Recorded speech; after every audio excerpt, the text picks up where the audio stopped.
হয়েছে, পরে শহীদ হয়েছে। 14 জন সাহাবীর লাশ আছে বদরের প্রান্তরে।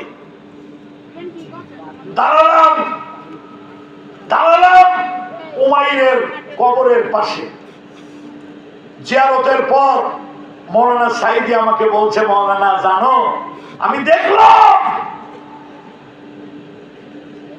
আল্লাহর জান্নাতে বসে উমাইর খুরমা খাচ্ছে।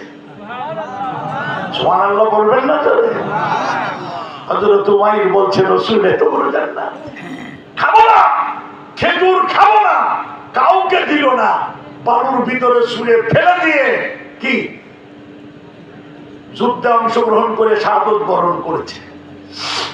বন্ধুগণ, 9 বছরের শিশু, 11 বছরের বালক, 2 জন রাসূলের কাছে এসে বলে, হুজুর আমরা যাব। রাসূল কয়, ছোট মানুষ নেব না। কয় না, যাবই।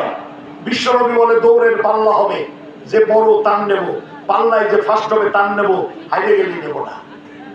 ও মুসলমান, তুমি আল্লাহ দলের লোক। ও মুফতি সাহেব, তুমি আল্লাহ দলের লোক।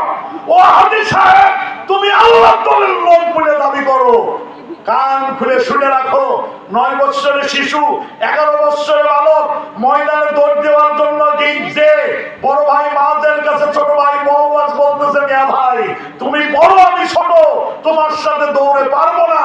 তুমি আমার একবার দৌড়ায় ঠকাবা, আর একবার আস্তে দৌড়ায়া আমার আগে যাওয়ার সুযোগ করে দিবা।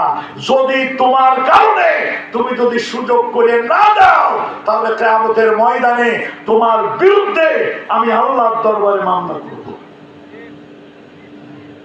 কি করব? আপনি কি সেই জাতীয় আল্লাহর দলের লোক? তোমরাই চাও কথা বল না কি?